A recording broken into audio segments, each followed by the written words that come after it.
I used to work the closing shift at a Chipotle in a small town just outside the city. It was usually pretty quiet in the evenings, with only a few customers trickling in during the last hour. The job was easy enough, and I didn't mind it, except for the late nights. There was something eerie about cleaning up a restaurant after everyone else had gone home. The lights dimmed, and the world outside was dark and still. One Friday night from the very start, things felt off. We had been busier than usual that day, and by the time we hit 9 p.m., I was exhausted. The rest of the staff left early, leaving just me and my manager, Sarah, to finish up. We were supposed to lock up by 10:30, but around 9:45, a man walked in. I didn't hear him come in at first. I was mopping the floor near the back, and when I looked up, there he was, standing at the counter, his back to me. His presence was unsettling, to say the least. He was tall, wearing an oversized hoodie that hid most of his face, and he seemed still, too still. Sarah called out to him, asking if he needed anything. He didn't respond. She tried again, but he just stood there, his head slightly tilted, as if he were listening to something only he could hear. "Hey, can I help you?" Sarah's voice sounded nervous now, which only made me more uncomfortable. After what felt like an eternity, the man finally turned his head slightly toward her, just enough to acknowledge her presence. His face was mostly hidden under the hood, but I could see his mouth. A thin, almost too wide grin stretched across his face. "Just water," he said, his voice a raspy whisper. Sarah poured him a cup of water, and as soon as she set it on the counter, he walked away, without taking the cup. He moved slowly, almost deliberately, toward the far corner of the restaurant, where he sat down in the shadows. Something wasn't right. The man didn't have a phone, didn't look around, didn't seem to be waiting for anyone. He just sat there, facing the wall, motionless. "Let's just finish up and get out of here," Sarah whispered to me, clearly unnerved. We both pretended to go about our duties, though we were keeping one eye on the man the entire time. By 10:15, we were practically ready to leave. I grabbed the mop bucket and wheeled it to the back room to dump it out. But when I returned, the man was gone. I glanced at Sarah, who was standing frozen behind the counter, her face pale. "Did you see where he went?" I asked. She shook her head. "No, he just disappeared." I walked over to the corner where he had been sitting, hoping to see if maybe he'd left some sign of where he went. But there was nothing.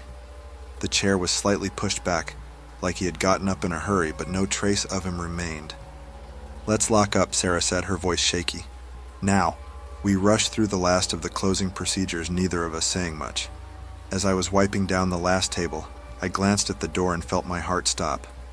The man was standing outside, just beyond the glass, staring in at us. I dropped the rag and backed away. His face was clearer now, his skin pale, almost translucent, his grin wider than before. He wasn't blinking, wasn't moving, just staring. "Sarah," I muttered, but she had already seen him. She grabbed the keys and rushed to the door, locking it with trembling hands. The man didn't react. He didn't try to get in. He just stood there watching us. I suggested we go out the back door, and Sarah quickly agreed. We grabbed our things and made a beeline for the exit, locking up behind us as fast as we could. The man didn't follow, but as I glanced over my shoulder one last time, I could see him still standing at the front door, his face pressed against the glass, that terrible grin still plastered across his face. When we got to the parking lot, we practically ran to our cars. I fumbled with my keys, my hands shaking. As I unlocked the door, I noticed something that made my blood run cold. On the windshield of my car was a piece of paper, fluttering slightly in the breeze. I snatched it off the glass and read the single word written in thick black ink. "Tonight." Panicked, I looked around, but there was no one in sight. I jumped into my car, locked the doors, and sped out of the lot. My heart didn't stop racing until I was halfway home, and even then, I kept checking my mirrors, certain that I would see him following me. I called Sarah the next day to check on her, but she didn't answer. I didn't see her at work again after that night. They said she quit unexpectedly, without telling anyone. I never found out what happened to her, but I couldn't shake the feeling that the man had something to do with it. That was the last shift I ever worked at Chipotle, I quit a week later, and I haven't stepped foot in one since. It was a typical Wednesday night, and I decided to grab dinner from Chipotle on my way home from work. I ordered my usual, a chicken bowl with rice, black beans, pico, and guac, something I'd gotten dozens of times before. It was my go-to, and I always looked forward to it after a long day. The restaurant was packed, so I opted for takeout. When I finally got home, I sat down on the couch, turned on the TV, and popped open the bowl. Everything looked normal at first. Just the usual layers of rice and beans, but something caught my eye as I dug in. There, nestled between the beans and the shredded chicken, was a piece of fabric. At first I thought maybe it was just a weird vegetable, but as I looked closer my stomach turned. It wasn't food. It was a small torn piece of what looked like a cloth bandage stained with something dark. Disgusted, I dropped my fork and pushed the bowl away, my appetite instantly gone. But curiosity got the better of me. Using the fork, I carefully nudged the bandage aside. That's when I saw it. Hidden beneath the rice and beans was a finger. Not a piece of food shaped like a finger, an actual human finger, severed at the knuckle with a broken, jagged nail. It was small, pale, and grotesquely out of place. Surrounded by the food I had almost eaten, I recoiled, my stomach lurching. I couldn't believe what I was seeing. For a second I thought maybe it was some sick joke. Maybe someone at the restaurant had put it there, thinking it was funny. But as I stared at the decaying skin and congealed blood, I knew this was real. Panicking, I called the restaurant, my voice shaking as I told them what I had found. They didn't believe me at first, but when I demanded to speak to the manager, they finally took me seriously. The police came not long after. They took the bowl as evidence, but no one could give me an explanation. Weeks went by, and I tried to forget about it, but every time I walked past that Chipotle, my mind went back to that night, to the finger in my food and the horrifying realization that I had almost eaten it. The restaurant never gave me any answers, no news reports, no recalls, nothing. It was as if it never happened, but I'll never forget. Every time I see a Chipotle, I think about that bowl, and I can't help but wonder, who did it belong to? It was a quiet night, and I'd just finished a long shift at my retail job. I was starving, so I decided to stop by the Chipotle near my apartment on the way home. I pulled into the parking lot around 9:30 p.m., assuming they would still be open. To my surprise, the lights inside were off and the doors were locked. I had forgotten that this particular location closed early on weekdays. As I was about to get back in my car, I noticed a woman sitting on the curb near the entrance. She was wearing a Chipotle uniform, black shirt, hat, the works. She waved at me and asked if I could give her a ride to a nearby gas station. She explained that her shift had ended and she was stranded without a ride home. I hesitated for a moment. Normally, I wouldn't give a stranger a ride, but she seemed harmless, and I figured it wouldn't be a big deal. After all, she worked at Chipotle, and I had worked in food service before too. We were practically on the same team, right? I agreed, and she got into the passenger seat. She directed me to a gas station that was supposed to be close by. But as we drove, something about the whole situation started to feel off. The streets grew quieter, the lights from the surrounding businesses began to fade, and we were heading into an area I didn't recognize. Finally, we pulled into a gas station parking lot, or at least what used to be a gas station. The place was completely abandoned. Weeds were growing out of cracks in the pavement, and the windows were boarded up. There wasn't a single light on, and no other cars were around. I stopped the car and turned to the woman, who didn't seem the least bit concerned. She casually mentioned that she was meeting a friend there, and asked if I could wait for her while she checked if the place was open. I stared at her in disbelief. "The place is clearly abandoned," I said, trying to keep my voice steady. "I'm not waiting here." She insisted, saying her friend would be arriving any minute. I didn't like the way this was going. The hairs on the back of my neck were standing on end. Something wasn't right. "I'll drop you off at another gas station," I said, already starting the car again. She seemed disappointed, but reluctantly agreed. I drove her to the nearest open gas station, dropped her off, and didn't look back.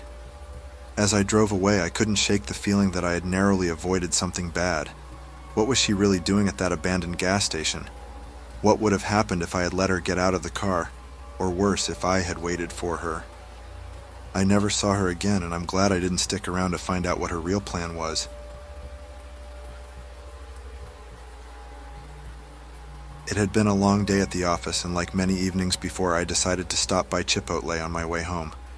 I placed my order through the app, as I often did, and drove over to the location nearest my apartment. It was a routine I'd fallen into. Order online, swing by, grab my food from the shelf, and head home for a quiet evening. When I arrived, the restaurant wasn't too busy. A few customers were milling about, waiting for their orders, and a handful of people sat at tables eating. I made my way toward the pickup shelf, but as I approached, I noticed something odd. A man, tall and broad-shouldered with glasses and a shaved head, was standing directly in front of the pickup shelf, blocking access to it. My order was sitting right there in plain view, but he was standing so close to the shelf that I couldn't reach it. "Excuse me," I said politely, trying to get his attention. "I need to grab my order." The man didn't move. He just stared at me with an expression I couldn't quite read, somewhere between annoyance and hostility. I was taken aback. Usually people would step aside without any fuss, but this guy was acting like he owned the place. "Can you move, please? I just need to get my bag," I said, a little more firmly this time. To my surprise, he didn't move. Instead, he crossed his arms and said, "No, I don't think so." I blinked, confused. "What do you mean, no?" The man smirked as if he was enjoying this bizarre power play. "You heard me. No." At this point, I was starting to get frustrated. I didn't want to make a scene, but this guy was being ridiculous. I tried stepping around him, but he shifted his weight, blocking my path again. "Look, I just want to get my food," I said, trying to keep my cool. "I don't want any trouble." The man leaned in slightly, his voice low and menacing. "You're not getting it. Now leave." My heart started pounding in my chest. I wasn't sure what his deal was, but I knew this was escalating into something more than just a rude encounter. I considered going to the counter to ask for help, but I didn't want to cause a scene.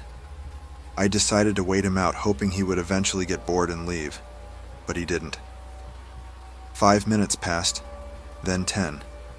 The man just stood there, staring straight ahead, occasionally glancing at me with that same smug look. Finally, I had enough. I waited for a moment when he seemed distracted, looking at something across the room, and quickly reached for my bag. As soon as I grabbed it, he stepped back, bumping into me hard enough to almost knock me over.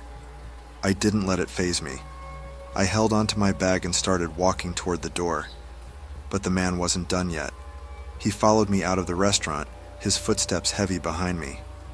When I got to my car, he stepped in front of the door, blocking me from getting in. "You really think you can just walk away?" he snarled. I didn't know what to say. My hands were shaking, but I tried to stay calm. "What do you want?" I asked, my voice barely above a whisper. The man didn't answer. He just stood there for what felt like an eternity, staring at me with a cold, empty expression. Then, without warning, he kicked the side of my car and walked away, leaving me standing there too shocked to move. I didn't go back to that Chipotle for a long time after that. I still don't know what that guy's problem was, but I'm glad I didn't stick around to find out. It was a chilly Friday evening when my friend Liam and I decided to grab dinner at the Chipotle near our office. We were both exhausted from a long week of work and needed a break. Chipotle was busy as usual, with people lining up for burritos and bowls, the smell of fresh tortillas and grilled chicken filling the air. We ordered our food and found a table by the window. As we sat down to eat, I felt my phone buzz in my pocket. I pulled it out and saw a text message from an unknown number. It read, "I'm in Chipotle with you and I'm watching you right now." At first I thought it had to be a joke. I showed the message to Liam and we both laughed, assuming it was one of our friends trying to prank me. I replied to the text asking who it was, but there was no immediate response. Liam and I shrugged it off and continued eating, talking about work and weekend plans. A few minutes later I glanced around the restaurant out of curiosity, just to see if anyone was looking our way. That's when I saw him, a man sitting alone in the far corner of the restaurant staring directly at me. He didn't look away when our eyes met. Instead, he smiled and gave a small, unsettling wave. My stomach tightened. I didn't recognize him, and he definitely wasn't someone I knew. I quickly looked down at my phone, hoping the man wasn't really the person who had sent the text. But before I could even think of what to do next, another message popped up. "Never mind who I am. I know who you are." My heart began to race. Liam noticed my change in demeanor and asked if I was okay. I showed him the text, and he frowned.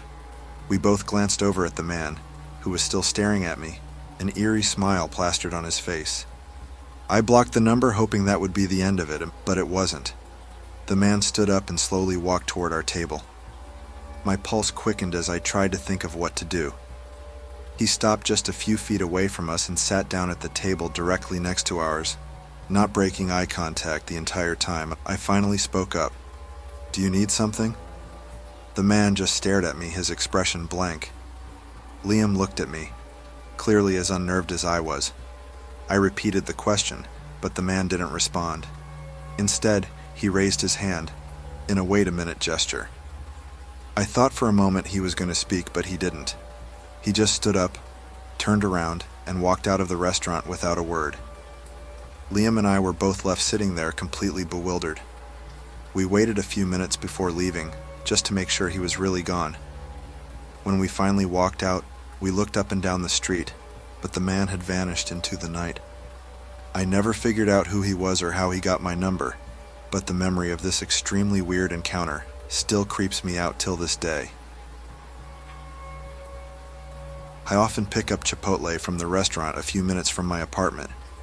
It's always fast and I prefer to go in person. But about 4 months ago, I noticed a limited time free delivery offer on their app. It was late, almost 10 p.m., and I had just gotten home after a long day at work. Feeling too tired to head back out, I decided to take advantage of the deal. I placed my order, then jumped in the shower to freshen up. As I was finishing my shower, I heard a knock at the door. Assuming it was the delivery, I quickly dried off, put on some clothes, and headed for the door. I was expecting to find my Chipotle bag sitting on the doorstep, but when I opened the door, the hallway was empty. No food, no delivery bag, nothing. Confused, I checked my phone. The app showed that the order had been delivered, but there was no sign of it. I thought maybe someone in the building had taken it. It seemed unlikely. Most of my neighbors were friendly, and I had never had any problems before. But the timing was strange. I decided to call Chipotle. After explaining the situation, they agreed to send a new order, though I could tell they were skeptical. This time I made sure to wait by the door. About 20 minutes later, the delivery arrived and I grabbed it immediately. Relieved, I ate my dinner and went to bed, hoping that would be the end of the weirdness. The next morning, as I was heading out for work, I noticed something taped to the outside of my door. It was a note written in a childlike scrawl. "Thanks for the Chipotle last night," with a creepy, uneven, smiley face drawn underneath. My heart sank. Whoever had taken my food the night before was now taunting me. I was unsettled but tried to shake it off. Maybe it was just a prank. Still, the thought lingered in the back of my mind as I went about my day. When I got home that evening, I cooked my own dinner, determined to avoid any further encounters. But the next morning there was another note on my door. "No food for me last night?" The message was clear. Whoever had stolen my food was still watching me. I was angry and unnerved, but I didn't know what to do. My building didn't have security cameras, and confronting random neighbors seemed pointless. I tore up the note and threw it away, hoping it would be the last one. That night, as I was getting ready for bed, I heard a knock at the door again. My heart raced. It was late, past 11 p.m., and no one ever knocked on my door at that hour. I peered through the peephole, but saw no one. Feeling brave, or maybe just stupid, I opened the door and stepped into the hallway. Just as I turned the corner, I caught a glimpse of a man in a dark hoodie hurrying down the stairs. My stomach dropped. Was this the person who had been leaving the notes? I wasn't sure what to do, but instinct took over. I followed him, keeping a safe distance. He entered an apartment a few floors down, and I made a mental note of the number. The next day I knocked on the door. A woman answered, confused by my presence. I explained what had been happening, and just as I was talking, the same man from the night before appeared behind her. His face twisted in anger as he denied everything, but the woman seemed unsure. I left them arguing, figuring it was over. But later that night the man returned, pounding on my door in rage. I called the police, but by the time they arrived, he was gone. I later found out he had been kicked out by the woman after their argument. He hasn't returned, but every time I hear a knock, I freeze, expecting him to come back. When I was 18, I worked at a Chipotle in a small shopping plaza. It was my first job, and I liked it well enough, even though the hours were long and the customers could be tough. My parents lived a few blocks away, and most nights I walked home alone after my shift ended. The walk was uneventful most of the time, though the area wasn't the best. Lots of shadows and quiet spots that gave me the creeps. One night I was finishing up a closing shift that ended around 10:30 p.m. Chipotle had been pretty busy all day, but as the clock ticked toward closing time, things slowed down. I noticed one customer, a man in his 30s, had been lingering in the restaurant for quite some time. He sat in the corner sipping on a drink, scrolling through his phone. At first I didn't think much of it, but as I was cleaning up behind the counter, he approached me. He asked casually what time I was getting off work. The question caught me off guard, and I hesitated before answering, telling him I would be done around 10:30. He didn't say anything in response, just gave a slight nod and returned to his seat. I finished up my shift and clocked out, the man still sitting in the corner, eyes on his phone. As I left through the back door, I noticed he hadn't left. It struck me as odd, but I didn't want to jump to conclusions. I started my walk home, taking the same route I always did. A quiet side street that cut through a couple of empty lots and led directly to my apartment building. A few minutes into my walk, I heard footsteps behind me. At first, I thought it was just someone else heading home, but when I glanced over my shoulder, my heart skipped a beat. It was the man from Chipotle, and he was following me. He was about 30 feet back, keeping pace with me, but not getting any closer. I sped up, hoping to lose him, but he matched my pace. Panic started to rise in my chest. I didn't want to lead him to my apartment, so I decided to take a detour, heading toward a well-lit convenience store at the corner of the street. I pulled out my phone and called my dad, my voice trembling as I told him what was happening. Thankfully, my dad answered right away and said he'd come pick me up. I continued walking, glancing back every few seconds. The man was still there, his eyes fixed on me, never breaking stride. As I neared the store, my dad's car pulled up. I rushed into the street and hopped into the back seat. My dad asked if I was okay, and I told him about the man. When we looked back, the man had disappeared. My dad immediately called the police, but they never found him after that. For weeks, I was too scared to walk home alone. Thankfully, I got picked up after every shift until I was able to buy a car.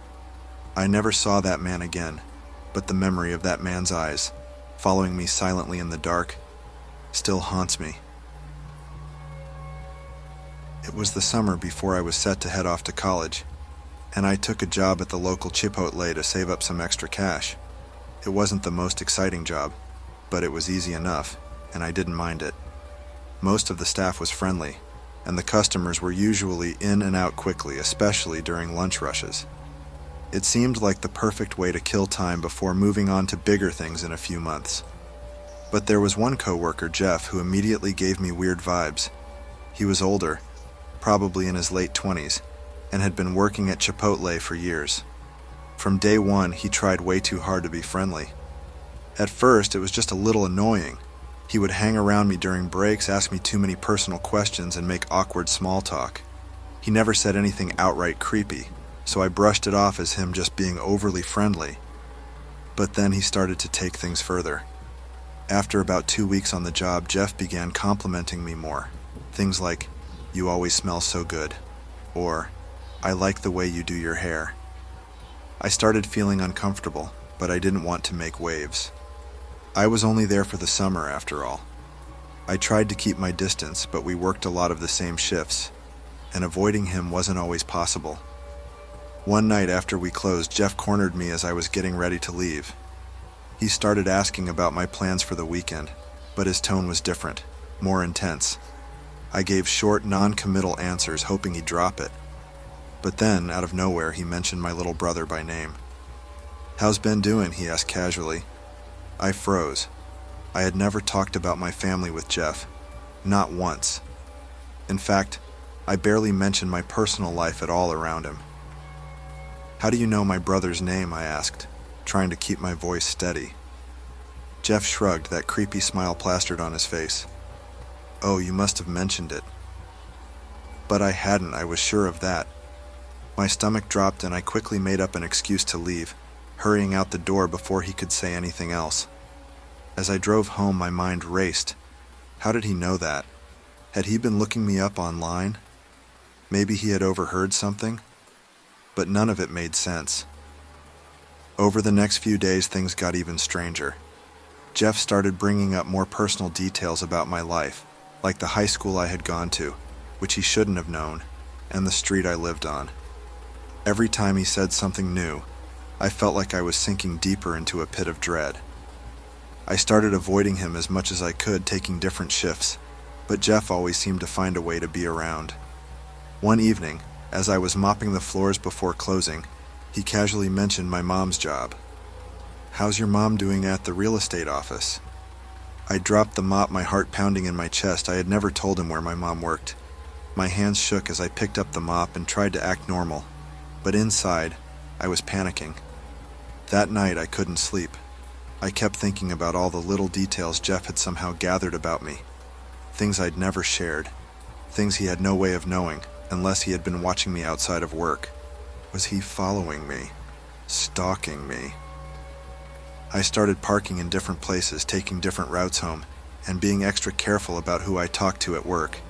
I even changed my privacy settings on social media, but the paranoia didn't go away.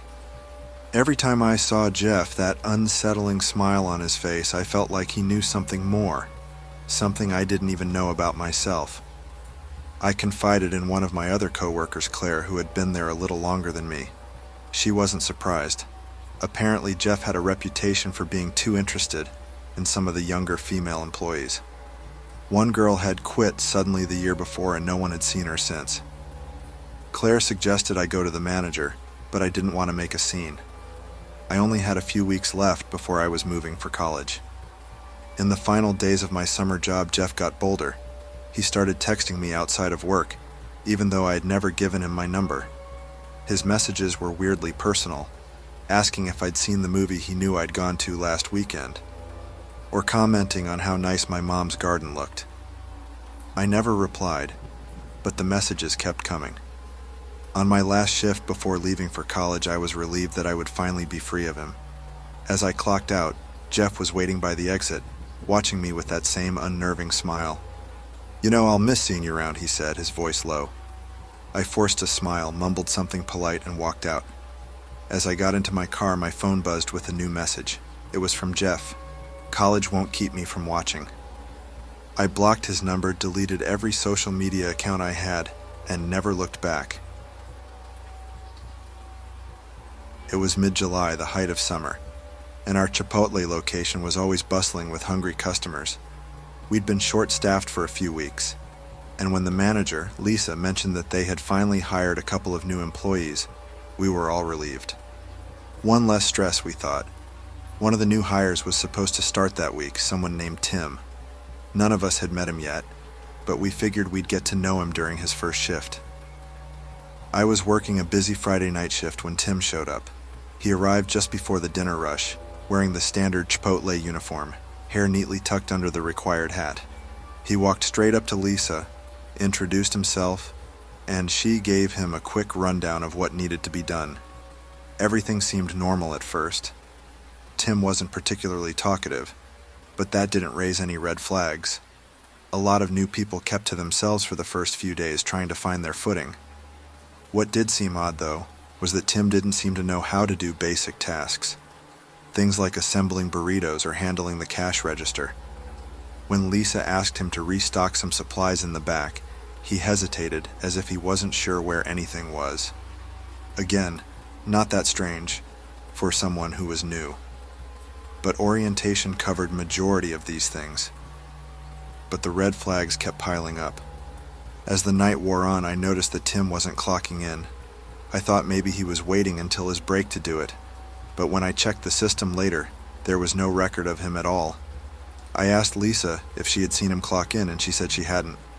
I mentioned it casually, figuring it was just a small mistake. New hires sometimes forgot these things. The next day, though, things got weirder. Tim showed up again for his shift, but this time I noticed that he didn't seem to have a locker. When we hired new staff, they were assigned lockers for their personal belongings. But Tim never used one. At least not that I saw. He just kept his things in the break room, his bag sitting on a chair next to him, while he sat in silence during his break. By the third shift, it became clear something was off. We started noticing little details. Tim always managed to avoid the busiest stations, like the grill or the front line. He stuck to the back of the restaurant, avoiding tasks where he'd have to interact with customers. He would disappear for long stretches, only to reappear at odd moments, just standing there, watching. One evening I asked another coworker, Jake, if Tim had mentioned anything about his background or where he had worked before. Jake just shrugged and said Tim hadn't said much of anything. No one could remember having any real conversations with him. That night, as I was getting ready to leave, I overheard Lisa talking to our district manager on the phone. She sounded confused and worried. She kept saying things like, "But I don't have his paperwork.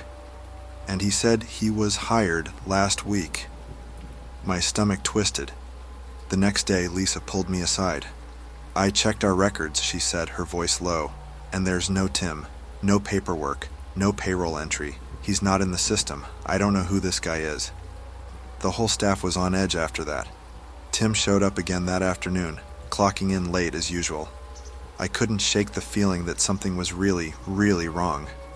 Lisa tried to confront him subtly, asking if he had completed his hiring paperwork yet. Tim just smiled, an unsettling too-wide grin, and said, "I'll get to it soon." That was the last shift Tim ever worked. The following day, Lisa called the company to get more information. HR said there was no record of anyone named Tim being hired or even interviewed. She even called the temp agency we sometimes used, but they had no one by that name on file. We were completely baffled. When Tim didn't show up for his next scheduled shift, we assumed he'd figured out we were onto him. But the story didn't end there. A week later, we found something disturbing in the break room. Inside one of the lockers, a locker none of us had ever seen Tim use, was an old torn-up employee handbook with scribbled notes all over it. The notes were strange, disjointed things like, "Watch them carefully," and "They don't know yet." The worst part? We found a photo tucked inside the back of the handbook. It was a picture of me, Lisa, and Jake, taken from outside the restaurant window. The photo was dated 3 weeks before Tim had even shown up for his first day. We never saw Tim again, but I couldn't shake the feeling that he had been watching us long before he ever set foot in the restaurant. And maybe, just maybe, he wasn't done watching.